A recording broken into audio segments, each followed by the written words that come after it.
Hi everyone, and welcome to my talk and welcome to BSides if it's your first day here. So I'll be talking a little bit about my experience with some big companies and how they dealt with some security issues.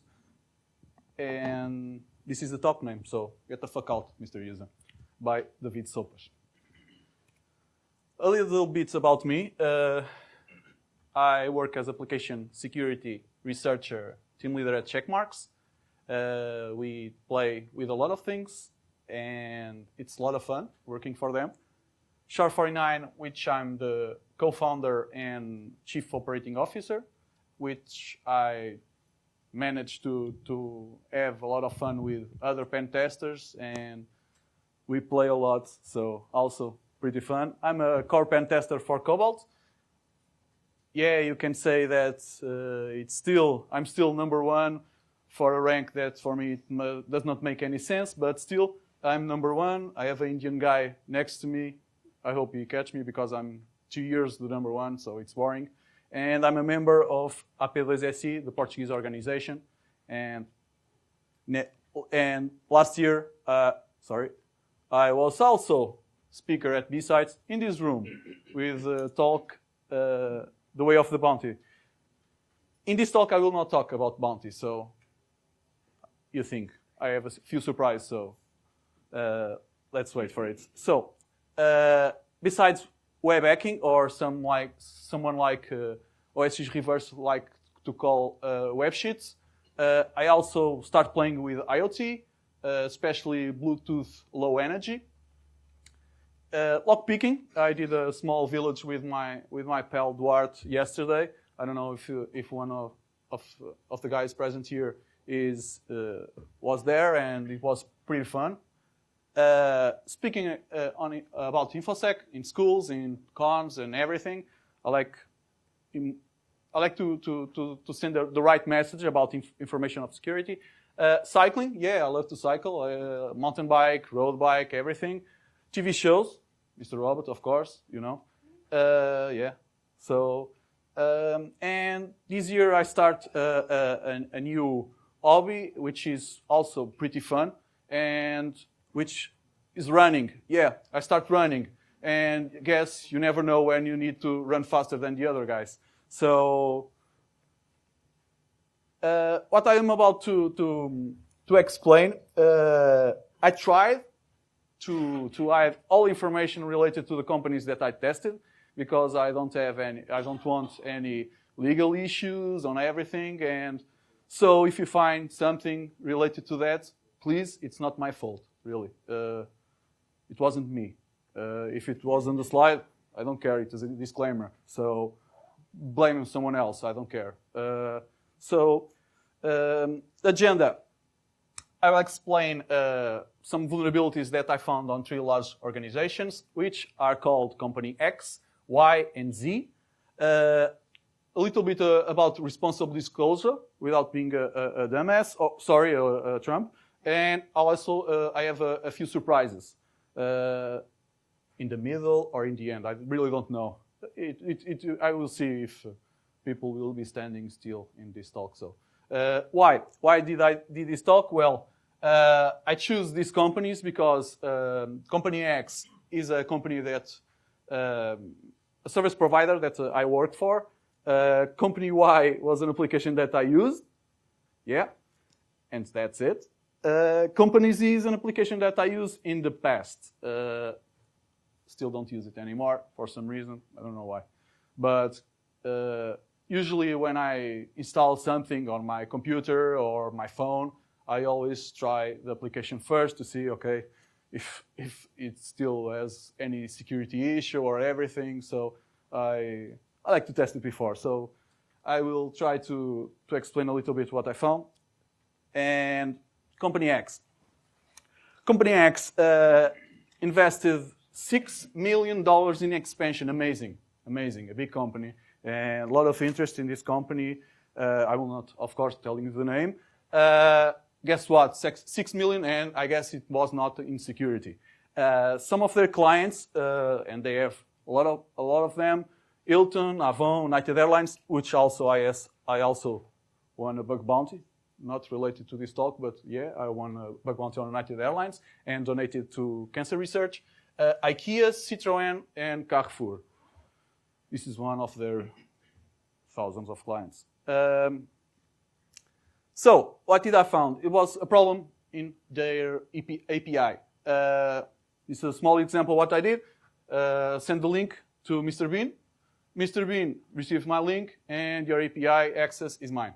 No problem. But I will explain this in a better way. So it's quite simple. I just send a cross-site request forgery to add a new entry to the API list. The vulnerable field was the description of the API and was a cross-site scripting payload. Pretty simple. Everyone can do this. But when I was doing this, I noticed that they had a cross-site protection, cross-site scripting protection. And I was like, damn, I could do something more with that. And I just found that using something very hard, which is URL encoding, I bypassed it. Yeah, it just changed a couple of symbols to X encoding and you're done. And I got my stored CSS. This is a small example of what I did. I stored the JavaScript file on my domain. This is the payload. I get the first element of the box where the API is, but I did not stole the API key that I added. I stole the first one, which is the original one. So if the attacker, this is an example, if the guy just checks the API section of the application, I hope I cannot say the companies, damn. You can see that I stole the API key and I can do everything with it. The victim triggers the stored CSS and the original IP key, which is the first, and I did it. I did it using here.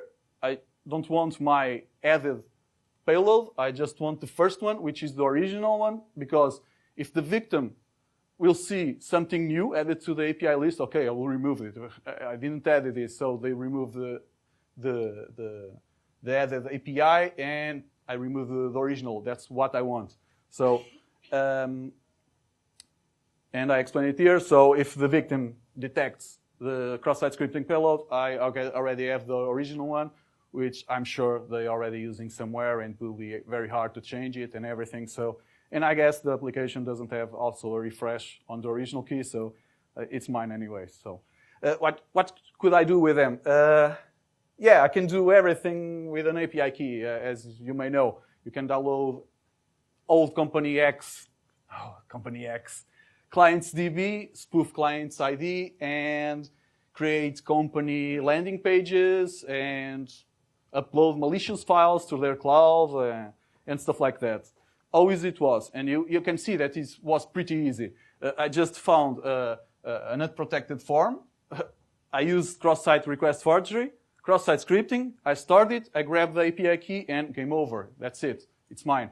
And it's very simple, using two vulnerabilities that are very common, very easy to find, and you have the company almost in your hands.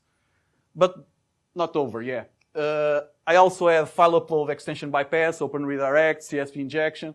Still not very, very dangerous things. That's why I told that API key was much more interesting, because I have the information from the company. And I also found one of my my favorite vulnerabilities, reflective file download, where I hope I do the company name, and which I can trigger. I can create executable files to the victims and everything. Also, another cross-site scripting, cross-site request forgery, where I could change all of the callbacks sent, not to the company's website, but to my website. Everything goes through my domain. The important thing in this, and I would like to focus, is the vendor response. This is one of my main focus in this talk. Well, I tried contacting them by email, which was very wrong. I did not get any reply. I tried support tickets, again, not very, with not any success. And Twitter, yeah, I got some tweets regarding, so I can provide the security information. So I tried to contact using Twitter. They forwarded to the security team. No reply. Ask for an update. Same reply. Forward to the security team. Check the dates. Okay. Ask for another update. Yeah, almost 8 months, or 6. I don't know. And to make this faster, I bolded the curious things. So we signed fixed all the issues you sent. Amazing. We appreciate your help. Thank you. After, yeah, a long time. But it's not over. I told them directly that they suck in security and requested a full disclosure. I literally didn't say suck. I just told them that you're very bad, not suck. So they told me, no, we care about security. We'll contact you shortly. And 3 months later, I just tweeted shortly. And I'm sorry, but about the lack of response, your situation is new to me. New to me? What the hell, man? New? Almost a year have passed and it's new to you. I've asked your manager about this. And this type of situations happen a lot. And the 3 cases that I will present in this talk is regarding this, the lack of reply of many organizations. And after this date, I just wait, okay? So I'm still waiting. It's a shame, but let's pass to the company Y. Company Y was very interesting because it was is Android application with a lot of downloads and used by some guys, 6.5 million people. It's featured in Forbes, and this time they awarded me. Amazing, awarded me, and I was very happy with it. But I will show you later. What's the problem in here? I have no pen testing skills in Android. I'm very bad in it. I leave to my other partners, colleagues, and everything which are more experienced than me. I just burped the request. If you don't know burp, I don't know if I was the inventor of this word, I guess no, but it's lingo for the art of using burp proxy. I'm not gaining any type of money, just publicizing burp, but burp is an excellent tool. Still, and professional or free version, it doesn't matter. So what I did, I intercepted the requests from burp, and I checked simple API call with my user ID and my out token, which is redacted because it's not rotating, it's still the same. So you have the URL, you have the user ID, and you have redacted my authorization, which returns something like this, okay? You have my name, writing correctly. I don't know if, no. Okay, my email, no problem, it's public. Notifications, because I don't have many information, it's almost empty. What is status, A? Okay, I don't know. So, I have this. I don't know if you guys are already thinking, what you can do with this. Well, I usually think like that. So, what if my token could be used for something more interesting? And I tried using a lower number, and it failed. And I was like, damn, man, I really thought that my token will work with other user IDs. So usually in security, you never should quit, and you should try everything. And thinking outside of the box, and it should be something. I really wanted that database. Not malicious, okay, but I wanted to test it because it was an application for a client, and I needed to. So what I did, I found 3 numbers, with my own token, and I got someone else information. Yeah, find first, last name, email, which is redacted, but this is the real name, the same user ID. They have the profile picture, which is connected to the Facebook, and in this request, you don't have too many information about the images and videos because you can upload and everything. Then you have the profile picture and the other information, but besides, I just didn't down a number. I tested 2, 3, and I got a reply. And so, okay, I have maybe the 6.5 million users. I created a small Python script, very bad Python script. I just want to prove my case. And I got a lot of information. And they acknowledged me. I contacted them. Yeah, I got a little feedback. And it was very nice reward. And you can check it. So it's not bad. I even tried to buy a book, and it was not enough. And yeah. So I told them, well, the same company, hey, what the hell, man? Okay, it was an effort, right? They featured in Forbes, and they have so many clients, paid clients, okay, but doesn't care. Company Y fixed it. I found another way to bypass it. Very easy, not 3, but 6. Other vulnerability is still in place, so get the fuck out. And further response, it was also very funny, not only because of the reward, but again, email, not sport ticket, not Twitter, yeah. So first contact, this is very cool, really. They know about the hole, okay? They have a hole in our application. And they told me that folks who can root their phone can see these logs. I don't know what they are talking about. We're going to fix this soon because we care about privacy. Of course, we care about privacy. And don't want to expose personal information. Yeah, I just downloaded your 6.5 million users, so yeah, you don't want to expose that. Yeah, and they become my friends. Like, hey, David, can you wait at least 6 months for us to fix the bug? Yeah, they care about security and privacy. 6 months, I think it's enough. So, yeah, I request an update, and you can see also the dates. They're very fast, and they fix in a branch, but can't be released until next year. Request an update, March, okay, everything is good. We're going, no, this is amazing. And it confused me a little bit. We're going to encrypt our logging. Sorry, but my God. The only issue that we use the logging in every support email to see what's going on with users. I don't understand this, anything. Okay, I'm Portuguese, I'm not native, English native, but again, I'm still confused. When we can't replicate an issue in-house, so we're trying to figure out to decrypt our support stuff. What they are trying to fix. Really? I don't have a clue what they are talking about.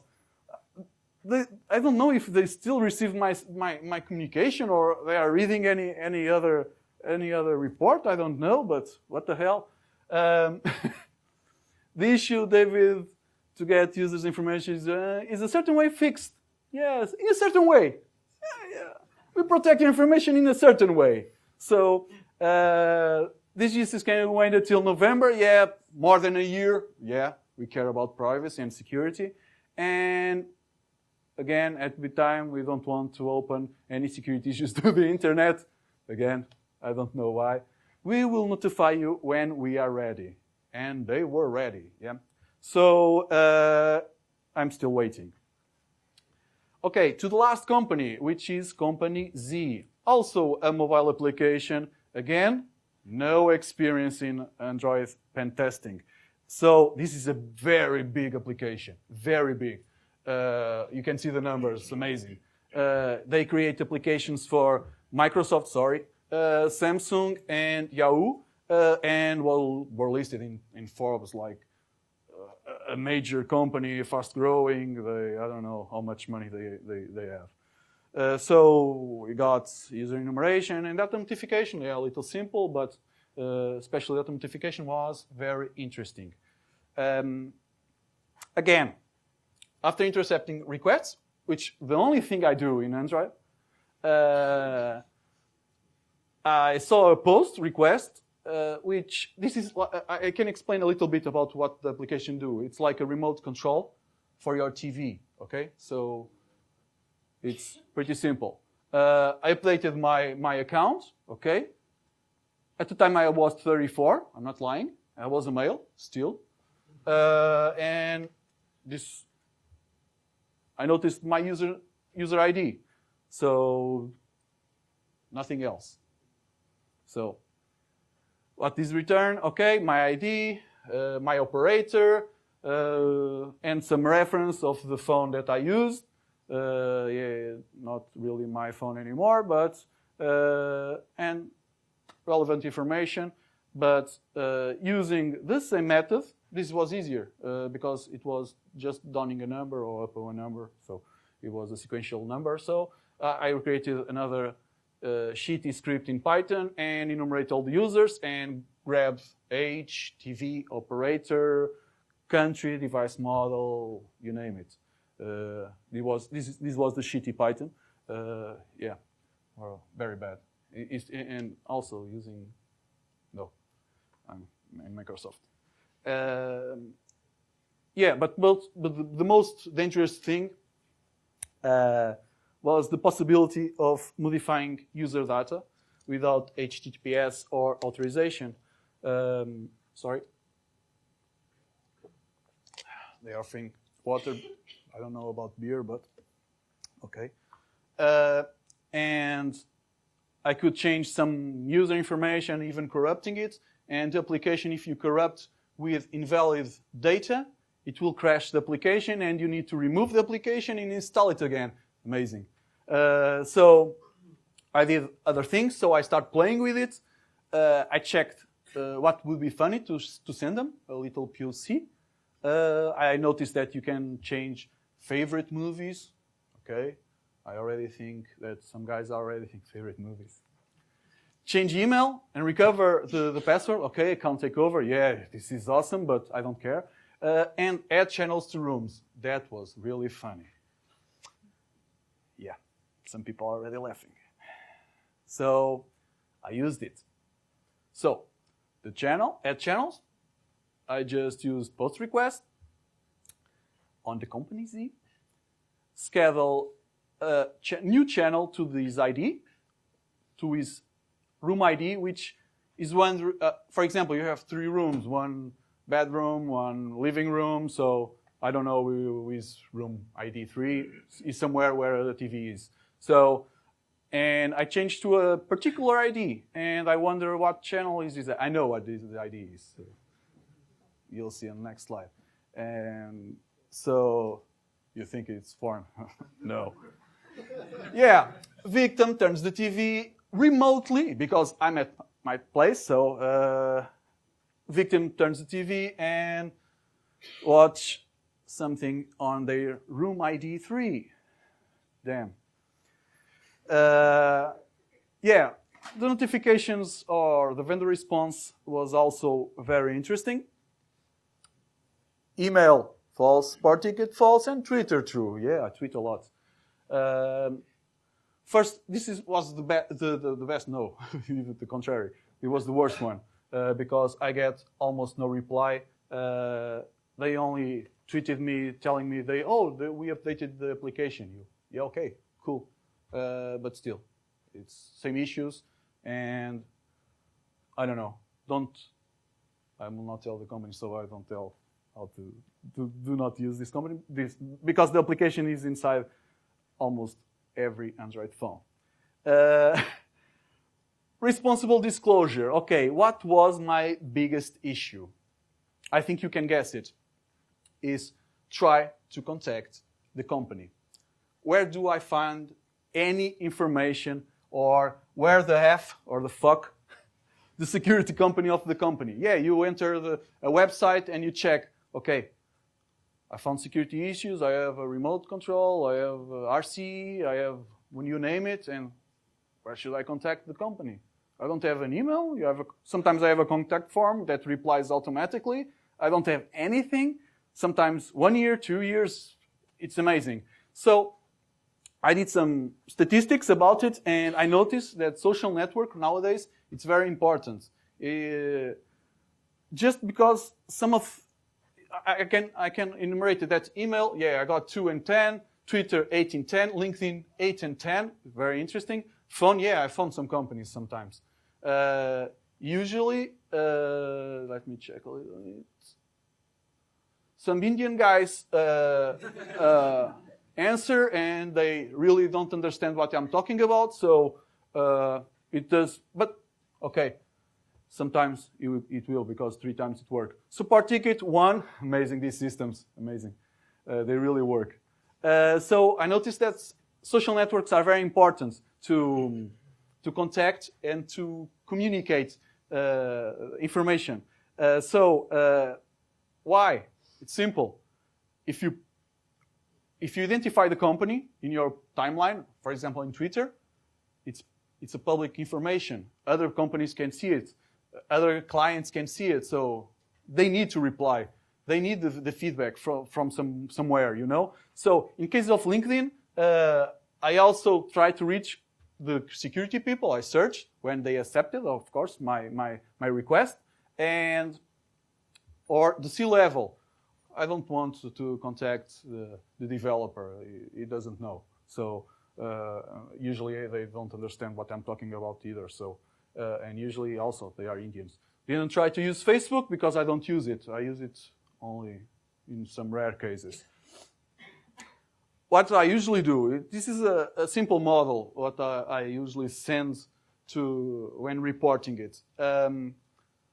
I try to contact with a small introduction, who am I and everything, what I do.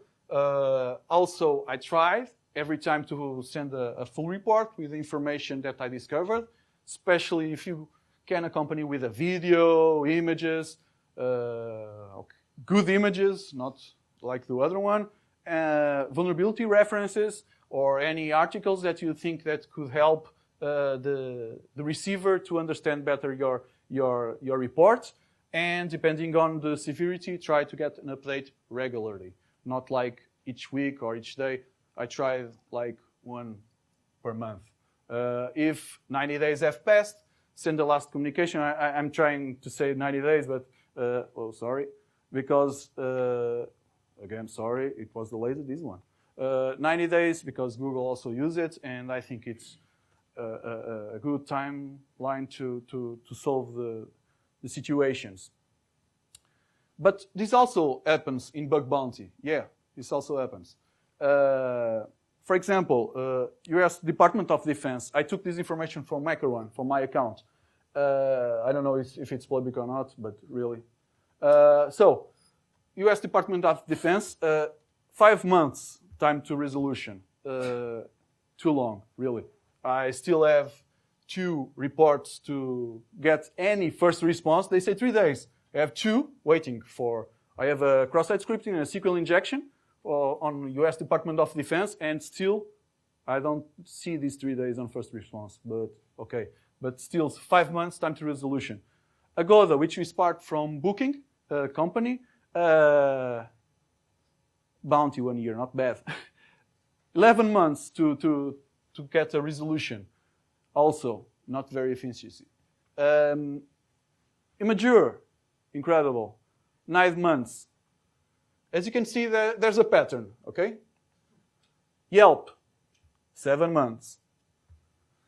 I'm thinking, wait 7 months to fix something, really. And sometimes they are dangerous things. For example, the U.S. Department of Defense, the SQL injection, I got contacts for military and the Navy, and it's only fixing a SQL injection. Hey, use parameterized queries or something like that. It's not very hard, okay? It's updating an old site. So, Udemy, 7 months, okay? Udemy just rip videos from other people, so, okay. Bounties. First of all, this is part of one of my surprises. I want to ask to everyone which is here, who already received the bounty? 1 person, damn. 2, 3. Okay. The other people, at the end of this talk, I have a few surprises for the other people. But I only have 32. So, at the end of this talk, first come, first serve. So, Really, it's important. Taking back to my talk, responsible disclosure. Okay, why I didn't disclose the names of these 3 companies? First, they don't deserve my time. At first they deserve my time, but now I don't care. And publicity. Many of my clients are using it, so it's bad for my clients. I don't care about them, but I care about my clients. So against my advice, I told them don't use it, but they need it. Yeah, that's problem. And 2 of them asked me politely not to. You know, I don't say anymore. It's enough.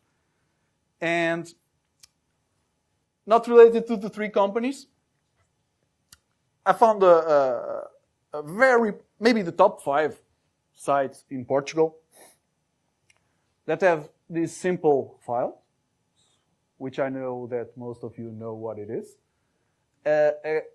And it was visible to the public. You can use Dear Search or other Dear Buster to check some of these files, and you can check some of the things. There are some clues, okay? I know they use PHP. I know they SSH to something, and also they type some password which is redacted. I also know they have the config file and made a backup name like this, which might be accessible. I don't know. Also, the email and an FTP, some internal server that they have.